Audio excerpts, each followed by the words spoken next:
mudane madaxweyne waxaan ahay askari u dhaawacmay dalkiisa iyo dadkiisa iyo diintiisa iyo calankiisa iyo ciidiisa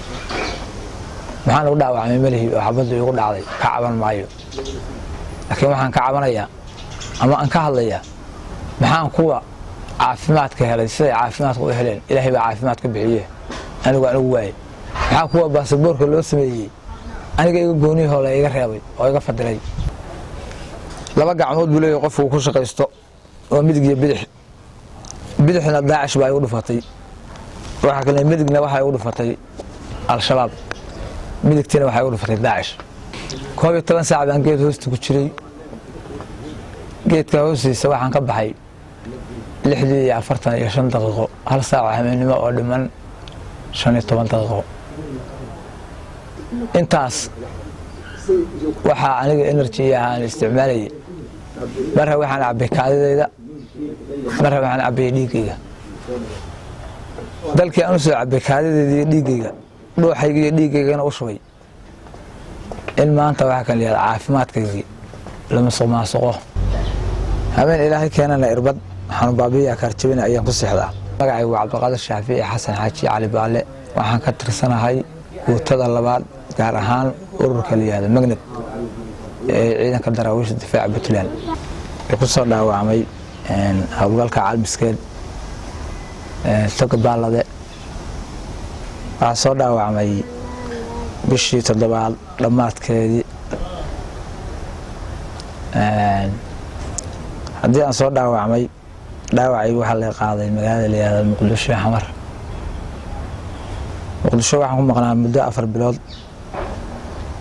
bilood ka bacdi waxaan ku soo noqday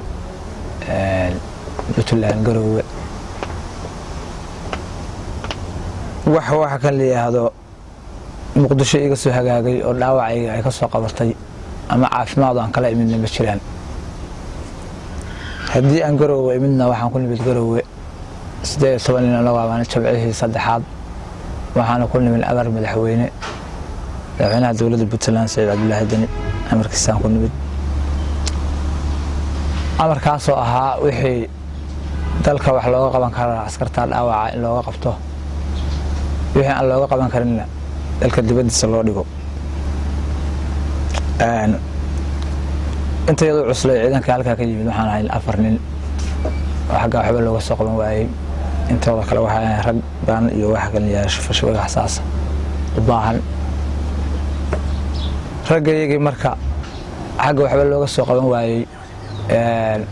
meel kastaba dhaawacyadooda ha ahaado ha kala duwanaado mid gacana mid lugu ah anigu gacantaana dhaawac ka ah midig waxaana ka soo dhaawacmay bishii 7 dhamaadkeedii adigu maalmo ka harsanaa bishii 7 maalmo 3 maalmo xasaas ka harsanaa iyo maanta la joogo ilaa bishii 7 iyo ilaa hadda bishii 12 lagu jiro aan maray maanta inay tahay 28 maalintii aan dhaawacmay iyo maalinka maanta gacantaydu waa isku mid waxay isu dooraysan male asaa tabasibay dhaantay waxa kan yiraahdo Garowe hadii la keenay nin dhakhtar oo leeyahay dhakhtar la food baa la iigeeyay raajisa la saaray ninkaas wuxuu sheegay waxa kan yiraahdo gacanta bir khaldan inay ku jiraan oo infection ku dhaliyay birahaasan marka ka saaraya oo ninkan gacantiisa dalka wax looga qaban karaa waa dhakhtarka lafaha ee Fariisa isbitaalka Garowe ninka hadii la iigeeyay raajisa gacanta la saaray oo arkay 3 bool oo bir gudaha ku jira gacanta haysa ku xiray ayuu wuxuu iga saaray daraad subax haddii iga saaray ka bacdigeed waxa kan leeyahay wuxuu qoray kaniin qalajiya wuxuu kaniinka qalajiyaha oo 20 mir ah bal isticmaalaysa gacantuna saasay ku doorsanaysaa waxa dhacday marka raggii aan wada soconay oo dhaawacooda waxba laga soo qaban waayay oo dhaawac culus ahaa in la iga reebay ayagina baasaboor loo sameeyay anigina aan dalka waxba la iga qaban karin gudihiisa leeyahay dalka gudihiisa wax laga qabanaya cidda ay tirina cidda tiri waxba laga qaban karaan ay tahay ninka dhakhtarka isbitaalka jooga iyo cidda xukunta asaga waxaan marka halkaan baa uga dirayaa madaxweynaha dowladda Puntland Dr. Saciid Cabdullaahi Dani madaxweyne haddii uu soo gaaro baaqaygaas amaad aragto waxaan si xushmad leh kaaga codsanayaa meel salaaxo madaxa ka sareysa ma jirto inaad baaqaygaas wax ka qabatid waxaan ahay askari u baahan caafimaad aan wax kale u baahan hadda uu doonayo is jirin caafimaadkana Ilaahay baa haya waxaan u dhaawacmay waa dalka iyo dadka iyo diinta iyo calanka iyo ciidda dhaawacayna ayadoo waxba laga qaban karin oo koonfur wax ka soo qaban weydo dhakhaatiir Suudaaneys ay wax ka qaban waayeen ayaa dhakhtar lafooda Garowe fariistaa isbitaalka Garowe fariistaa wuxuu yaalaa wax ka qabanaya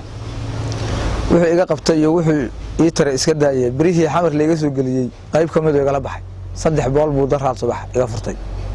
oo gacantayda ku xiraa biraha soo hayay habeen Ilaahay keenana irbad xanu baabiya karjabina ayaan ku seexdaa waxaan marka si dhow iyo si dheerba ula hadlayaa madaxweynaha dowladda Puntland Saciid Cabdullaahi Dani madaxweyne waxaan ka codsanayaa si xushmad leh baaqayga hadduu soo gaaro ama aad aragtid inaad iga soo jawaabto waxaan ahay askari u dhaawacmay dalkiisa dadkiisa diintiisa calankiisa iyo ciidiisa haddana la musuqmaasuqay oo ragna baasaboor loo sameeyay aan wada soconay oo dibadda la inay qaadaya anigana la iga reebay sabab la iga reebayna ilaa iyo hadda aan garanayn leena ii sheegin sababta la iga reebay aniguna aan garanayn cid iga reebtayna aysan ii sheegin sababta iga reebtay saasoo ay tahay waxaan la ku lahaa markaas ciddii dalka wax looga qaban waayay riboodkeeda waxaa loo gudbinayaa madaxweynaha dalka u sareeya waxaan u malaynayaa madaxweynuhu inuu soo oran waxa kan leeyahay askarta qaar baasaboorra loo sameeyo qaar ayaan loo sameeyay laga reebay inuu soo dhihin baan ku filayaa laakiin dadka asaga ka hooseeya oo dhiigga askariga ka ganacsada inay tahay ayaan filayaa taas waxaa jirta maalintii aan dhaawacmayay xabadaas ugu dhacaysay aniga rag badan oo saaxiibadaya aniga nin kale ka soo haray haddii aan ka soo haray waxa kan leeyahay 12 saacadood baan geed hoosta ku jiray 12 saac baan geed hoosta ku jiray geedka hoostiisa waxaan ka baxay 45 daqiiqo hal saac habeenimo oo dhiman 15 daqiiqo intaas waxa aniga energy aan isticmaalay marra waxaan cabay kaadidayda marra waxaan cabay dhiigayga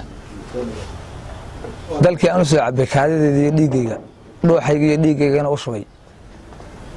in maanta waxa kan leeyahay caafimaadkayga lama soo maasuqo oo ayadoon dalka waxba la iga qaban karin leeyahay dalka wax laga qabanaya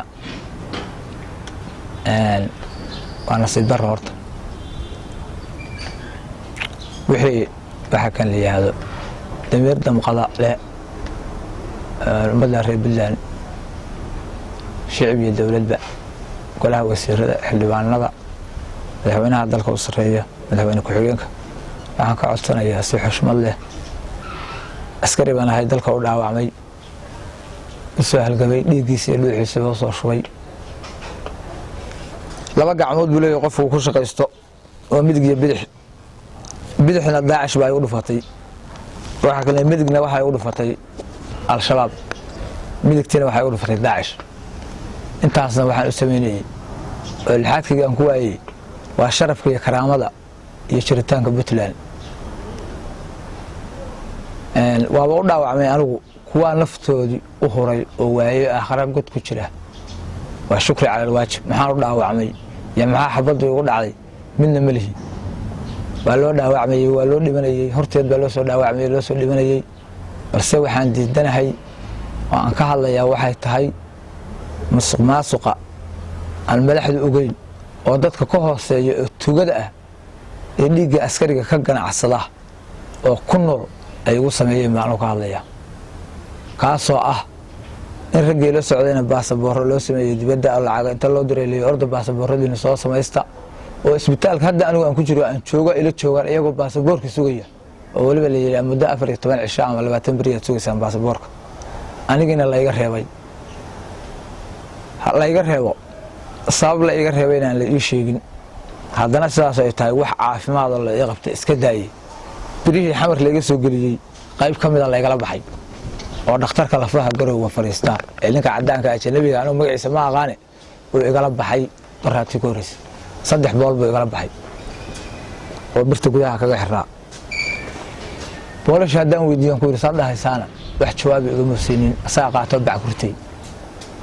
ninka dhahaya caafimaadkaaga wax ka qaban kara waa ninka noocaas oo birihii xamar layga soo gashay ee gacanteeda lagu soo xiray kuwa ka mid ah kala baxay wuxuu ugu dhahay waxa kan leeyahay gacanta markii raajisada la saaray oo raajisada arkay ayuu wuxuu yiri gacanta bir baa mudaysa shirka mudaysa gacanta birtaas waxay ku dhalashay infection ayadan ka bixinaya haddana ayada ka bixiyo way hagaagaysaa waa biskoonaysa hal bir buu sheegay asagu ka bacdigeedna wuxuu iga saaray 3 bool oo dhaadheer oo horay la igu soo xiray gacanta xamar la igu soo xiray saw bir buu sheegay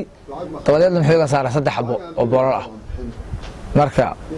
kuwii gacanta isu hayay oo isu celinayay iyo wuxuu ii qabtay iska daayay ayagii oo igala baxayba oo birti boolash ku xiraan hadda gacantii bay ku dhiciyaaleysaa oo aan ka socon karin habeen ilaah ka yar irbad xanu baabiya ama kan xanu baabiya baan ku seexdaa hadal baaliyeen badiyeen ma oran yareeyeen kama tagin waxaan hadalkayga ku soo qatimaya ku soo guunaadaya madaxweynaha dalka u sareeya ee Puntland madaxweyne waxaan ahay askari u dhaawacmay dalkiisa iyo dadkiisa iyo diintiisa iyo calankiisa iyo ciidiisa maxaan u dhaawacmay malihii oo xabadu igu dhacday ka caban maayo laakiin waxaan ka cabanayaa ama aan ka hadlayaa maxaan kuwa caafimaadka helay sida caafimaadku u heleen ilaahay baa caafimaad ka bixiyay anigu waayay maxaa kuwa baasaboorka loo sameeyay aniga iga gooniyay la iga reebay oo iga fadilay intaas ayaan doonayaa in madaxda dalka u sareysa ay gaadho la igana soo jawaabo si xushmad leh waliba fadlan waxaan codsanayaa haddii uu arko madaxweynaha dalka u sareeya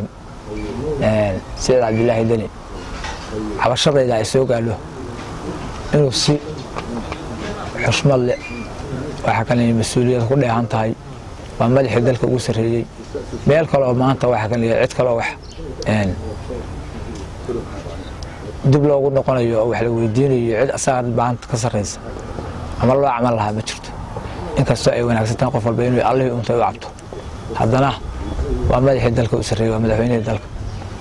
anigu oo kana warhayn lana socon kana warqabin ay xaqiiqo tahay kaligeena aysan ahayn kuwa badan oo ila mid ah oo askar ah oo dalka u dhaawacmay oo dhuuxoodii dhiigooda u soo horay sidaan anigu u dhibanahay oo cabanayo inay ayaguna u dhiban yihiin oo ay cid wax u qabatay jirin marka madaxweyne waxaan ka codsanayaa inaad ciidanka si gaar ahaaneed aad u eegtid kuwa dhaawac ah kuwa dhintay ehelada ilmahoodii iyo kuwa jooga haddaba dagaalamaya oo difaaca ku jira inaad il gaar ahaaneed ku eegtid waxaan ka codsanayaa madaxweyne